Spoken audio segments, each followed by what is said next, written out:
Kollywood star hero Ajit గురించి ప్రత్యేకంగా చెప్పాల్సిన అవసరం లేదు. రియల్ లైఫ్లోనే కాదు, రియల్ లైఫ్లోనూ హీరోగా నిరూపించుకున్నారు అజిత్. ఇటీవల ఆయన దుబాయ్ కార్ రేస్లో పాల్గొని విజయం సాధించిన విషయం మనకు తెలిసిందే. అజిత్ రేసర్ల గ్రూప్ నాయకుడు కావడంతో ఈ సిరీస్ ను ప్రతిష్టాత్మకంగా తీసుకున్నాడు. అందుకే రేసులో విక్టరీ సాధించాడు. అయితే తాజాగా అజిత్ కు కేంద్ర ప్రభుత్వం పద్మ పురస్కారాన్ని అందించింది. చిత్ర పరిశ్రమకు ఆయన చేసిన సేవలకు గాను కేంద్రం ఆయనకు దేశంలోనే 3వ అత్యున్నత పురస్కారం పద్మభూషణ్తో సత్కరించింది.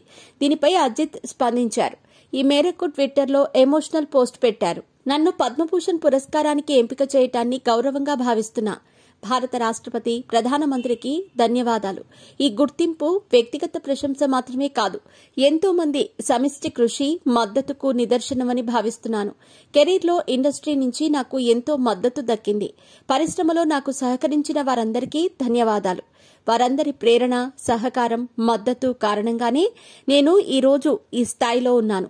ఎన్నో ఏళ్లుగా రేసింగ్, షూటింగ్లో నాకు సహకారం అందించిన వారికి కృతజ్ఞతలు అని పోస్ట్ చేశారు. అజిత్ కు పద్మభూషణ్ రావడంతో అనేక మంది సెలబ్రిటీలు, రేసింగ్ స్టార్స్ శుభాకాంక్షలు చెబుతున్నారు. కంగ్రాట్స్ అజిత్ అని కామెంట్స్ చేస్తున్నారు. తనకు పద్మభూషణ్ అవార్డు వచ్చిన క్రమంలో తన తండ్రి జీవించి ఉంటే బాగుండేదని అజిత్ ఎమోషనల్ అయ్యారు. ఆయన భౌతికంగా లేకపోయినా ఎప్పుడూ తమ మధ్య ఉంటారని అన్నారు. నా భార్య శాలిని సహకారంతోనే ఇలా ఉన్నాను.